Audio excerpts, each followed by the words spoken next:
Technical యుగంలో అన్ని అద్భుతాలే. Engineering students సృష్టిస్తున్నటువంటి అద్భుతాలు ఆశ్చర్యానికి గురిచేస్తున్నాయి. ఆకాశమే హద్దులుగా సాగుతున్నటువంటి వారి ఆలోచనలకు ఫిదా అవ్వకుండా ఉండలేం. ఇలాంటి ఓ ఇంజనీరింగ్ స్టూడెంట్ సృష్టించినటువంటి సైకిల్ భూమి మీదనే కాకుండా ఆకాశంలో చక్కర్లు కొడుతోంది. ఇక ఆ సైకిల్ ఎక్కారంటే ట్రాఫిక్తో ఏమాత్రం సంబంధం లేదు. లక్షలు విలువ చేసే వాహనాలు కూడా దాని ముందు తక్కువే. ఎందుకంటే దాని మీద వాయు వేగంతో ప్రయాణించవచ్చు. సైకిల్ ఏంటి, ఆకాశంలో నడవడం ఏంటని ఆశ్చర్యపోతున్నారా? ఇక డ్రోన్లే ఆకాశంలో ఎగురుతున్నప్పుడు సైకిల్ మాత్రం ఎందుకు గాల్లో ప్రయాణించలేదు? అదేంటో ఇప్పుడు చూద్దాం. ప్రస్తుతం గాల్లోకి ఎగురుతున్నటువంటి సైకిల్కు సంబంధించినటువంటి వీడియో సోషల్ మీడియాలో వైరల్ అవుతోంది.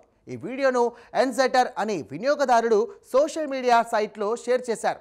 అయితే నేటి యువ ఇంజనీర్ల ఆలోచనలకు హద్దులు లేకుండా పోయాయి. కొత్త ఆలోచనలకు రెక్కలు తొడుగుతున్నారు. ఈ క్రమంలోనే ఓ ఇంజనీర్ సైకిల్కు రెక్కలు తొడిగి తన కొత్త ఇన్వెన్షన్స్తో అందరినీ ఆశ్చర్యపరిచాడు. అతను ఎలాంటి ఇంధనం లేకుండా విమాన ప్రయాణాన్ని కూడా పరిచయం చేశాడు. సైకిల్ పైడల్ని తొక్కుతూ ఆ సైకిల్తో పాటు ఆకాశంలోకి రివ్వును ఎగిరాడు. అయితే నేటి వేగవంతమైనటువంటి ప్రపంచంలో ఎలక్ట్రిక్ వాహనాలు, డ్రోన్లు ప్రతి చోట హల్చల్ చేస్తున్నాయి. వీటినే ప్రేరణగా తీసుకున్నటువంటి సదర్ ఇంజనీరింగ్ స్టూడెంట్ ఎగిరే సైకిల్ తయారు చేశాడు. ఈ వీడియో శీర్షికలో ఒక విద్యార్థి వాస్తవానికి మనిషి స్వయం శక్తితో పైడ్లింగ్ తొక్కుతూ ఎగిరే సైకిల్ని సృష్టించాడని పేర్కొంది.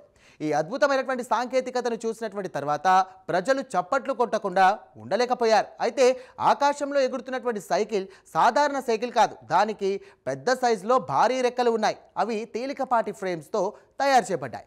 దాని వెనుక భాగంలో ఒక పెద్ద ఫ్యాన్ కూడా ఉంది. ఇది పైడల్ తొక్కినప్పుడల్లా వేగంగా తిరుగుతోంది. ఆ వ్యక్తి ఎంత వేగంగా పైడల్ తొక్కుతున్నాడో అంతే వేగంగా సైకిల్ విమానం ఎత్తుకు ఎగురుతోపోతోంది. ఈ వీడియోని ఇప్పటి వరకు లక్షలాది మంది చూసి ప్రశంసలు కురిపిస్తున్నారు. కొత్త ఆవిష్కరణల పట్ల ఇంజనీరింగ్ విద్యార్థులు చూపిస్తున్నటువంటి శ్రద్ధ అభినందనీయమని అంటున్నారు. మరికొందరేమో ఈ ఆకాశంలో ఎగురుతున్నటువంటి సైకిల్ పై చాలా డౌట్స్ వ్యక్తం చేస్తున్నారు. పైడ్లింగ్ ఆపేస్తే ఆ వెంటనే కింద పడిపోతారా అని అడుగుతున్నారు. మరి విమానాల్లో ఈ సైకిల్కు ఎయిర్పోర్ట్లు కావాలి కదా, వాటి టేక్ ఆఫ్ ల్యాండింగ్కు అని సందేహం కామెంట్స్ చేస్తున్నారు చాలామంది.